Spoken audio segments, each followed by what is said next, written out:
bagaimana batasan miskin dalam syariat Islam.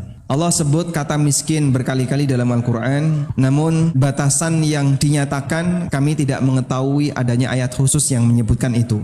Cuma di surat Al-Kahfi Allah bercerita tentang contoh orang miskin. Ini contoh saja ya. Pada waktu Khidir itu melubangi perahu bersama Musa, lalu Musa mengingkari praktek Nabi Khidir. Kemudian Khidir memberikan alasan apa? Perahu itu dia milik orang miskin yang bekerja di laut. Berarti dalam contoh ini orang miskin itu punya kerjaan enggak? Punya kerjaan. Orang miskin itu punya fasilitas kerja enggak? Punya. Perahu sama motor mahal mana Pak? Perahu. Maka mungkin saja orang itu miskin, punya sawah ya, sekian hektar. Karena itu adalah tempat dia bekerja.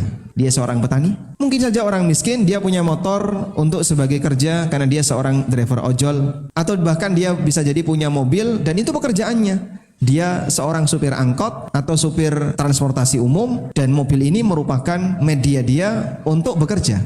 Sepanjang penghasilan yang dia dapatkan tidak mencukupi kebutuhan dia dan keluarganya, terhitung miskin.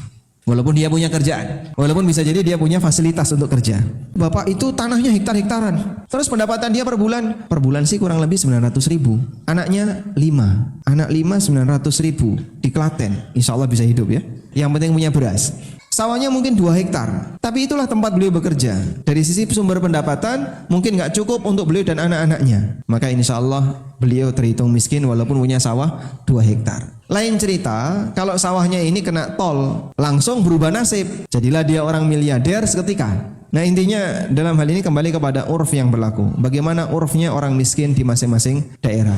Miskin Saudi tentu beda dengan miskin Indonesia. Miskin Jakarta beda dengan miskin Klaten. Miskin Klaten beda dengan miskin Papua. Karena standar miskin itu berbeda-beda antara satu daerah dengan daerah yang lain.